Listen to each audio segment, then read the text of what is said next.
Let's continue recording as well. Our next small subtopic is about reminder on private and public keys, asymmetric cryptography, and a new bit of information on seed words. Okay, seed words is the same thing as seed phrase or seed mnemonic. Okay, all these are the same, and basically it's a big number. It's very difficult to remember a big number. So we convert this number into words. Okay? So for the computer, these words is actually a number, but because for you it will be difficult to remember your long number, for convenience is just represented in the form of English words. Right? Remember, why do we use this? From last week, remember, we have talked about cryptography, different types of cryptography. Symmetric cryptography, a bit outdated. Nowadays in the modern military and other secretive industries, right? Asymmetric cryptography is used. Asymmetric means there are two different keys, not the same key. There is a private key, always kept secret, and there is a public key. Remember from last week I told you what you encrypt with private key you can only decrypt with public key, and vice versa. What you encrypt with public key you can only decrypt with private key. We learned all about that last week. You can revisit last week's videos on Moodle. Okay? So a private key and a public key both are just a very long number. Mathematically they jumble up the information so that nobody else can understand what's happening. Here's an example of a private key. Here's an example. Really long number. Remember, these are used for encryption, for your digital signatures and everything, right? So if you want to keep this number secret, you can get a lot of this messed up because it's a very long number, difficult to write it down somewhere, right?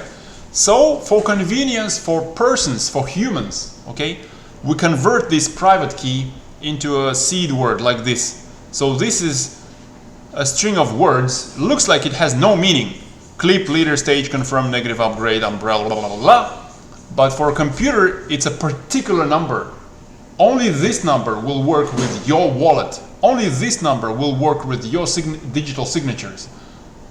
Okay? So that is what a word seed is, or seed words, or seed phrase, seed mnemonic, all the same. Okay? Why we're learning about that is because in the next few minutes when we learn how to use a Bitcoin wallet, the wallet will give you seed words. Before you start using the wallet will give you the new seed words. That's your new private key. That's your new secret password. For now, it's not extremely important because we will practice with test Bitcoins, which don't really have value. But in future, if you ever want to get a real wallet with real Bitcoins, you don't want to lose your password if other people can see your seed words, right? They can just steal your money anytime. Okay? Plus, even if other people don't see your seed words, let's say for example you got a Bitcoin wallet on your phone, a mobile wallet. Remember, there are different wallets. We talked about that last week as well. There is a mobile wallet, there is a desktop wallet on the computer, right? There is a hardware wallet, separate USB device. It's not actually a USB drive. You can't keep your movies there, cartoons. It's only a wallet, right? So there are different types of cryptocurrency wallets. We talked about that last week. You can revisit the videos from last week, yes? So imagine you download a wallet over here, put a couple of Bitcoins here. That's 3 million NT, 3.2 million NT right now, right? And then, oh my God, the wallet is broken, the phone is broken. I don't care about the phone. Where's my 3.2 million NT, right? No worries. The Bitcoin is not actually on the wallet, right? The Bitcoin is actually on the blockchain. You already know that, right? The wallet only keeps your password to allow you to sign the transactions, to allow you to use that password for the digital signature, right? So if anybody else can get your digital signature, they can use your Bitcoin on the blockchain. So what you have to do in that case is just get another wallet on another phone or another computer or on a hardware device, doesn't matter. And when you open a new wallet, don't say I want a new one, say, oh, I already have a password, use this one instead. Then the wallet will not create an empty address for you. The wallet will go back to the same bitcoins on the blockchain, which you can use with your private key, with your seed words. You can create a digital signatures for all transactions, and you can use those same bitcoins again, even if the phone is dropped into the lake and never to be found again. So those seed words are for you to restore your wallet at any time in the future, right?